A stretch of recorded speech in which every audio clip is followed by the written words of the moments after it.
क़िससुल अंबिया हज़रत नूह अलैहिस्सलाम।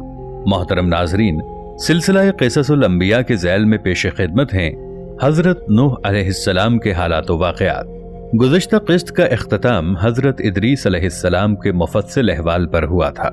ये हालात हमने कुतुब तवारीख़ में बयान करदा रिवायात, उनके आसार और कदीम हवालों के साथ बयान किए थे।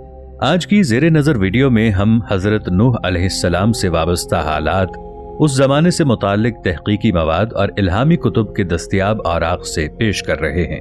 दोस्तों, तलहा फिल्म्स में आप सबको खुशामदीद। आप देख रहे हैं तलहा फिल्म्स के सिलसिला क़िससुल अंबिया की ये 17वीं क़िस्त।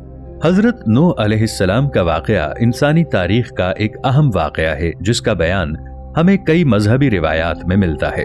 बाइबल में तारीख़ी तरतीब के साथ इसकी तफसील आई है, तो कुरान में तज़कीरी अंदाज के मुताबिक जस्ता जस्ता इसके मुतालिक बहुत सी बातें बयान की गई हैं।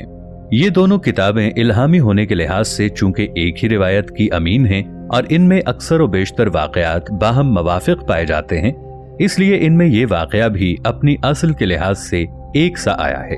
ताहम कई मकामात पर यह अपने बयान में मुख्तलिफ भी हो गया है। इस वाक़े की तफसीलात क्या हैं, आइए देखते हैं। अहले ज़मीन पर शैतान का राज है। अल्लाह ताला से मांगी हुई मोहलत से फायदा उठाते हुए इब्लीस ने पूरी कौम को कुफ्र व शिर्क में मुब्तला कर दिया है। घर बुतकदे बन चुके हैं और 5 बुतों को अपना माबूद तसव्वुर कर लिया गया है। इन्हीं 5 बुतों को उन्होंने मुश्किल कुशा और हाजत रवा ठहरा रखा है। सूरह नूह में इन बुतों का जिक्र आया है। कुरान करीम ने इन बुतों के नाम वद, सुआ, यगूस, यऊक और नसर बताए हैं। सूरह नूह आयत 23। लोग अंबिया साबिकीन अलैहिस्सलाम यानी अबुल बशर हजरत आदम अलैहिस्सलाम, हजरत शीस अलैहिस्सलाम और हजरत इदरीस अलैहिस्सलाम की तालीमात को यकसर भुला चुके हैं। हजरत इदरीस अलैहिस्सलाम ने तो उनकी बढ़ती हुई काफिराना हरकतों के सबब उनसे जिहाद भी किया था, जिसका वक्ती तौर पर फायदा भी हुआ और लोग वापस दीन हक की जानिब पलटने लगे। लेकिन अब तो हजरत इदरीस अलैहिस्सलाम को भी वफात पाए सैकड़ों बरस गुजर चुके हैं। औलाद आदम की नाफरमानियों और शैतान की मक्कारियों अय्यारी ने कुर्राए अर्ज को कुफ्र शिर्क, बुराई और बेहयाई की गलाजतों से भर दिया है। इब्लीस अपनी कारकर्दगी पर बहुत खुश है और उधर आसमानों में फरिश्ते अहले जमीन की मखदूश हालत और शैतान की कामयाबी और उसके मकरो फरेब पर हैरान भी हैं और परेशान भी। उनकी निगाहें बार बार बैतुल मामूर की जानिब उठती हैं। वो मुंतजिर हैं कि अल्लाह कब उनकी तबाही और बर्बादी का हुक्म नाजिल फरमाएंगे, लेकिन अल्लाह के फैसले तो बड़ी हिकमत के होते हैं। अल्लाह ताला का दस्तूर है कि जब उसकी नाफरमानियां अपनी इंतहा को पहुंच जाती हैं तो वो नबी मबऊस फरमाता है, और अगर कौम नबी की बातों को भी ना माने तो कहरे इलाही नाजिल होता है। चुनाचे अल्लाह ताला ने इस कौम ही में से एक नेक शख्स हजरत नूह अलैहिस्सलाम को नबुव्वत के जलीलुल क़द्र मनसब पर फाइज फरमाया। कुरान करीम की सूरह हूद में इरशाद है, हमने नूह अलैहिस्सलाम को उनकी कौम की तरफ नबी बनाकर भेजा। उन्होंने उनसे कहा, मैं तुमको खोल खोल कर डर सुनाने और ये पैगाम पहुंचाने आया हूं कि अल्लाह के सिवा किसी की इबादत ना करो। अगर तुम इसी तरह कुफ्र व शिर्क में मुब्तला रहे तो मुझे डर है कि तुम किसी सख्त अजाब इलाही में मुब्तला ना हो जाओ। लेकिन कौम ने उनकी हिदायत को हक़ारत से ठुकरा दिया।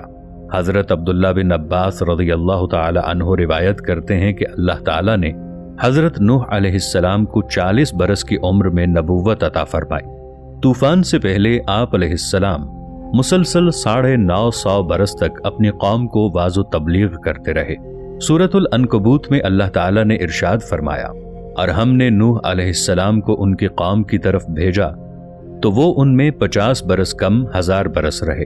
यूं कुरानी तसरीह के मुताबिक उनकी उम्र 950 बरस से मुतजाविज हुई। हजरत नूह अलैहिस्सलाम तवील अरसे से हमा वक्त तबलीग दीन में मसरूफ रहने के बावजूद अपनी कौम की बेराहरवी पर बड़े दिल गिरफ्तार रहते। उनकी कौम उन्हें तरह तरह की अजियतें देती, उन पर मसाइब के पहाड़ ढाती, लेकिन वो सब्र करते और उनके लिए दुआए खैर करते रहते। हजरत इब्ने अब्बास रज़ियल्लाहु ताला अन्हु रिवायत करते हैं कि नबी करीम सल्लल्लाहु अलैहि वसल्लम ने फरमाया, किसी नबी को अपनी कौम के हाथों इतनी तकलीफ और अजियत नहीं पहुंची जितनी हजरत नूह अलैहिस्सलाम को अपनी कौम के हाथों बर्दाश्त करना पड़ी। کافر ان کو ڈراتے، دھمکاتے اور تبلیغ سے باز رکھنے کے لیے اتنا مارتے کہ وہ بے ہوش ہو جاتے، کبھی ان کے گلے میں پھندا ڈال کر بازاروں میں گھسیٹتے پھرتے۔ حضرت ابن عباس رضی اللہ تعالی عنہ سے ایک اور روایت منقول ہے کہ ان کی قوم انہیں اتنا مارتی کہ وہ گر جاتے تو ان کو کمبل میں لپیٹ کر کسی مکان یا ویرانے میں ڈال دیتے اور سمجھتے تھے کہ وہ انتقال کر گئے ہیں، مگر پھر جب ان کو ہوش آتا تو دوبارہ اپنی قوم کو راہ حق کی طرف بلانے میں مصروف ہو جاتے۔ رات کی تنہائیوں میں آنسوؤں کے سمندر کے دوران اپنے رب سے قوم کے لیے دعائیں کرتے، اے میرے پروردگار، میری قوم نادان ہے، ناسمجھ ہے، اسے معاف کر دے۔ نیز اس دوران اپنی قوم کو ہر ممکن طریقے سے سمجھاتے رہے، کبھی عذاب الہی سے ڈراتے تو کبھی دوزخ کی سختیوں اور جنت کی نعمتوں کا ذکر فرماتے، لیکن قوم ان کا تمسخر اڑاتی، پھپتیاں کستی، گویا وہ کانوں سے بہرے اور آنکھوں سے اندھے ہو چکے تھے۔ اس طویل جد و جہد کے نتیجے میں صرف 80 لوگ ایمان لائے۔ حضرت نوح علیہ السلام قوم کی بدحالی پر بہت غمگین رہتے، لیکن امید کا دامن نہ چھوڑتے، مگر کب تک؟ آخرکار طویل اور سخت ترین کاوشوں کے بعد وہ لمحہ آ ہی گیا کہ جب آپ علیہ السلام قوم سے مایوس ہو کر اپنے رب کے سامنے اپنی معروضات پیش کرنے پر مجبور ہو گئے۔ اللہ تعالیٰ کا قرآن پاک کی سورہ نوح میں ارشاد ہے، نوح علیہ السلام نے اللہ سے عرض کی کہ اے پروردگار، میں اپنی قوم کو دن رات بلاتا رہا، لیکن وہ میرے بلانے سے اور زیادہ بھاگتے رہے۔ میں نے جب کبھی انہیں تیری بخشش یعنی توبہ کی جانب بلایا تو یہ اپنے کانوں میں انگلیاں ڈال لیتے، اپنے چہروں کو کپڑوں سے چھپا لیتے اور ضد، تکبر اور غرور کرتے۔ میں نے ان کو اعلانیہ، خفیہ، غرض ہر طرح سے سمجھایا اور کہا کہ اپنے پروردگار سے معافی مانگو کہ وہ بڑا معاف کرنے والا ہے، وہ تم پر آسمان سے پانی برسائے گا، تمہارے مال و اولاد میں ترقی دے گا اور تمہیں باغ عطا کرے گا اور تمہارے لیے نہریں بہا دے گا۔ آخر تم کو کیا ہوا ہے کہ تم اللہ کی عظمت کا اعتقاد نہیں رکھتے، حالانکہ اس نے تم کو کئی طرح سے بنایا ہے؟ کیا دیکھتے نہیں ہو کہ اللہ نے کس طرح 7 آسمان اوپر تلے بنائے ہیں اور ان میں چاند کو خوب جگمگاتا ہوا اور سورج کو چراغ بنایا، اور اللہ ہی نے تم کو زمین سے ایک خاص طریقے سے پیدا کیا ہے، پھر وہ تمہیں اس زمین میں واپس لے جائے گا اور اس سے یکایک تم کو نکال کھڑا کر دے گا، اور اللہ نے زمین کو تمہارے لیے فرش کی طرح بچھا دیا تاکہ تم اس کے اندر کھلے راستوں میں چلو۔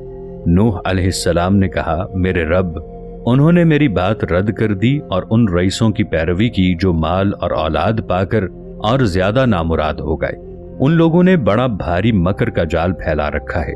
انہوں نے یعنی رئیسوں نے کہا کہ اپنے معبودوں کو ہرگز نہ چھوڑنا، اور ود اور سوا اور یغوث اور یعوق اور نصر کو کبھی ترک نہ کرنا۔ انہوں نے بہت لوگوں کو گمراہ کیا ہے، اور تو بھی ان ظالموں کو گمراہی کے سوا کسی چیز میں ترقی نہ دے۔ آخر وہ اپنے گناہوں کے سبب پہلے غرق کر دیے گئے، پھر آگ میں ڈال دیے گئے، تو انہوں نے اللہ کے سوا کسی کو اپنا مددگار نہ پایا۔ اور نوح علیہ السلام نے دعا کی کہ میرے پروردگار، کسی کافر کو روئے زمین پر بسنے والا نہ چھوڑ، اگر تو نے ان کو چھوڑ دیا تو یہ تیرے بندوں کو گمراہ کریں گے، اور ان کی نسل سے جو بھی پیدا ہوگا وہ بھی بدکار اور سخت کافر ہی ہوگا۔ اے میرے پروردگار، مجھ کو اور میرے والدین کو اور ہر اس شخص کو جو میرے گھر میں مومن کی حیثیت سے داخل ہوا ہے، اور سب مومن مردوں اور عورتوں کو معاف کر دے، اور ظالموں کے لیے اور زیادہ تباہی بڑھا۔ حضرت نوح علیہ السلام کی گزارشات بارگاہ خداوندی میں قبول فرما لی گئیں، اور اللہ تعالیٰ نے ان کی طرف وحی نازل فرمائی۔ قرآن کریم کی سورہ ہود میں ارشاد ہے، اور نوح علیہ السلام کی طرف وحی کی گئی کہ تمہاری قوم میں جو لوگ ایمان لا چکے ہیں ان کے سوا اب اور کوئی ایمان نہیں لائے گا، تو جو یہ کام کر رہے ہیں ان کی وجہ سے غم نہ کھاؤ، اور ایک کشتی ہمارے حکم سے ہمارے روبرو بناؤ، اور ان کافروں سے متعلق اب کوئی گفتگو ہم سے نہ کرنا، کیونکہ یہ سب لازمی طور پر غرق کر دیے جائیں گے۔ ابن کثیر نے لکھا ہے کہ بعض بزرگوں کے مطابق اللہ تعالیٰ نے حضرت نوح علیہ السلام کو یہ حکم بھی فرمایا کہ فلاں درخت اگاؤ جس سے کشتی بنائی جائے گی، تو حضرت نوح علیہ السلام نے وہ درخت اگایا اور 100 سال تک اس کا انتظار کیا، پھر اس کو کاٹ کر چھیلا، ہموار کیا۔ اس میں بھی ایک قول کے مطابق 100 سال اور دوسرے قول کے مطابق 40 سال کا عرصہ لگ گیا۔ محمد بن اسحاق رحمۃ اللہ علیہ हजरत सौरी रहमतुल्लाह अलैह से नकल करते हैं कि वो लकड़ी सागवान की थी और दूसरे कौल के मुताबिक वो सनोबर के दरख्त की थी। हजरत इब्ने अब्बास रज़ियल्लाहु अन्हु से मरवी है कि इस कश्ती की लंबाई 1200 गज और चौड़ाई 600 गज थी। एक और कौल के मुताबिक लंबाई 2000 गज और चौड़ाई 100 गज थी। हजरत सौरी रहमतुल्लाह अलैह फरमाते हैं कि हजरत नूह अलैहिस्सलाम को कश्ती के अंदरूनी और बैरूनी हिस्सों में तारकोल यानी डामर अच्छी तरह से मलने का हुक्म मिला था और हिदायत की गई थी कि कश्ती के सामने का हिस्सा बुलंदी को उठा हुआ हो ताकि वो पानी को चीर सके। इस कश्ती की ऊंचाई 30 गज थी और इसमें 3 मंजिलें थीं। कश्ती के ऊपर एक ढक्कन था जिससे वो बंद कर दी जाती थी। गोया उस जमाने के मुताबिक वो अजीम आबदोज थी। हजरत नूह अलैहिस्सलाम कश्ती बनाने में मसरूफ थे। कौम के सरदार आप अलैहिस्सलाम के पास से गुजरते तो हंसते, मजाक उड़ाते, फप्तियां कसते, यहाँ तक कि कश्ती तैयार हो गई। और जब अजाब इलाही का वक्त आया तो अल्लाह ताला ने हुक्म दिया कि हर किस्म के जानवरों का एक एक जोड़ा इसमें रख लो और जो लोग ईमान लाए हैं उन्हें भी सवार कर लो। हजरत नूह अलैहिस्सलाम ने अहकाम खुदाबंदी के मुताबिक सबको सवार कर लिया और इबादत इलाही में मसरूफ हो गए। नाज़रीन मोहतरम, इससे आगे तूफान नूह अलैहिस्सलाम बर्पा होने का मरहला आ जाता है। इसका तफसीली अहवाल जानने के लिए हमारी आइंदा वीडियो का इंतजार कीजिए। इस दिलचस्प सिलसिले से लम्हा बलम्हा आगाह रहने के लिए हमारे इस चैनल को सब्सक्राइब कर लें और बेल आइकॉन को दबा दें ताकि हमारी आने वाली वीडियोस भी इसी तसलसल से आप तक पहुंचती रहें।